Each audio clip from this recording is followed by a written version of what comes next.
Studio Begusarai.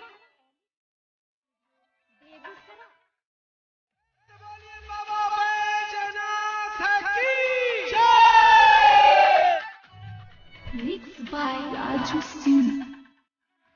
जल लेके जाएंगे सावन में हम, जल लेके जाएंगे सावन में हम, बेलपत्र चढ़ाएंगे, फूल हम चढ़ाएंगे, बोले बम बम। जल लेके जाएंगे देवघर हम,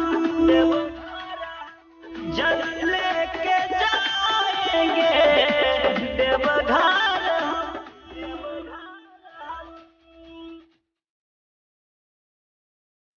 जल लेके जाएंगे सावन में,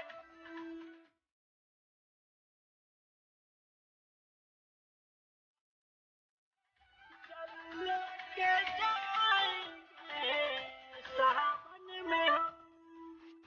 जग से निराला है भोले हमारा, भोले हमारा। जग से निराला है भोले हमारा, दिन दुखियों की है ये रखवाला।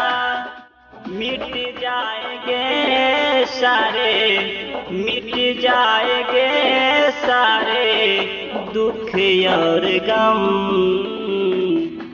जल लेके जाएंगे सावन में हम, जल लेके जाएंगे देवघर हम। डीजे राजू पकड़ी ध्यान।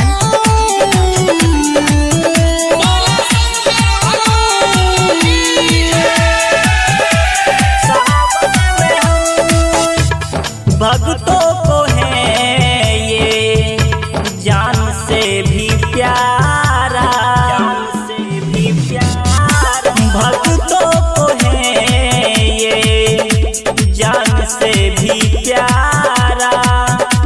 चारों ओर बस इनका गूंजे जयकारा। चलते रहेंगे हम, चलते रहेंगे, रुके ना कदम। जल लेके जाएंगे सावन में हम, जल लेके जाएंगे देवघर हम। बेलपत्र चढ़ाएंगे, फूल हम चढ़ाएंगे, बोले बम बम। जल लेके जाएंगे सावन में हम, जल लेके जाएंगे देवघर हम, देवघर।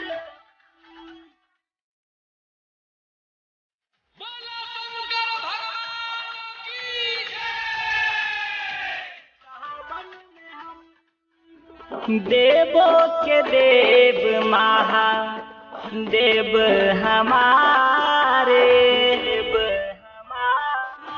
देवों के देव महादेव हमारे।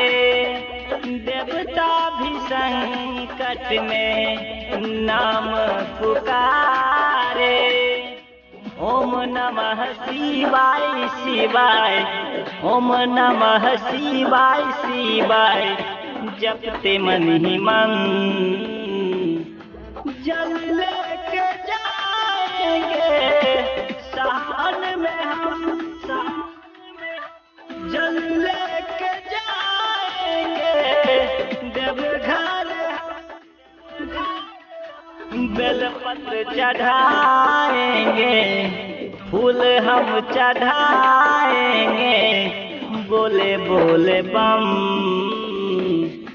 जल लेके जाएंगे सावन में हम